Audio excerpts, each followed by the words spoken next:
Okay, we're not going to play any music going on here.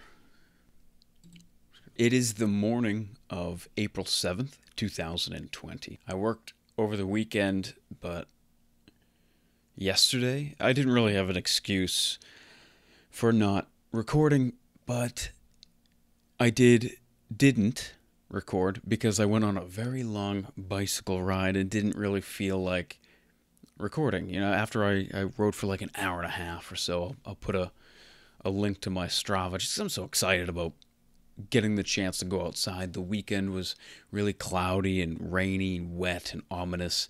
So to have a nice day with the sun, I really took advantage of that.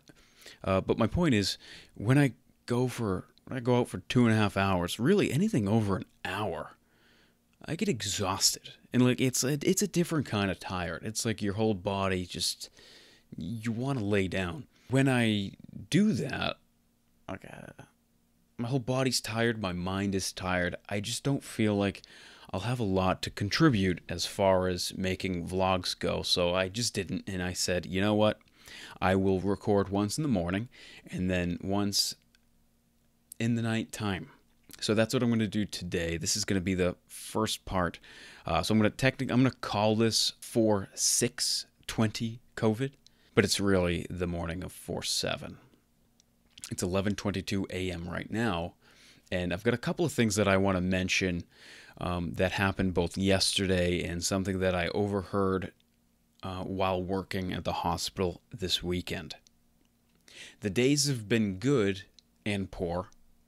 Urban Acres is getting like 4 to 5 orders every single day. So as a company, we're doing well. We're doing okay. We're going to be profitable this month. And not only profitable, but we're going to be able to pay back some of our debts, which is really nice because the people that we are indebted to are actually getting money as well. So we're helping both. I heard the news yesterday. Boris Johnson, the Prime Minister of the UK, was admitted into the intensive care unit.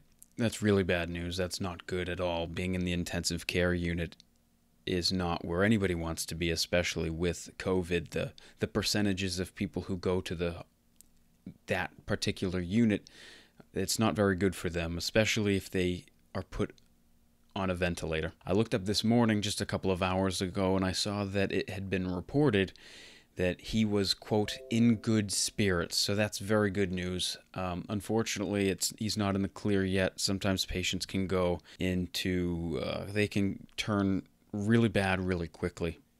I heard a story recently that a nurse that I know, saw a woman in the hospital, went to the ER for a fall, and she was fine.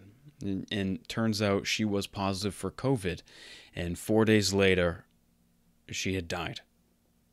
She was fine, and then in 4 days, not fine. So it turns out that with this disease comes rapid decrease. It's a slippery slope, and it can happen very quickly. So we'll just keep our hearts out and hope that he makes a strong recovery. Trump had also expressed his sadness. He also made it known that he was going to send the help of brilliant companies in order to help in his recovery.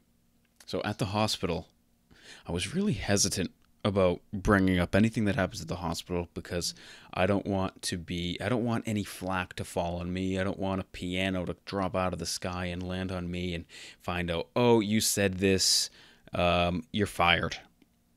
So I don't want that. But I don't think this is a big secret. I'm pretty sure that everybody is aware of this in one way or another. Typically, at the hospital, when a patient is in trouble, when a patient is dying, an announcement is broadcasted over the speakers throughout the hospital. Code Blue, intensive care unit. Code Blue, intensive care unit. Code Blue, intensive care unit. And that lets everybody know that we need help. The phlebotomists go and they draw blood. The nurses, respiratory therapists, doctors, everybody rushes down to save a life. Well, now, They aren't calling codes. It's just silent.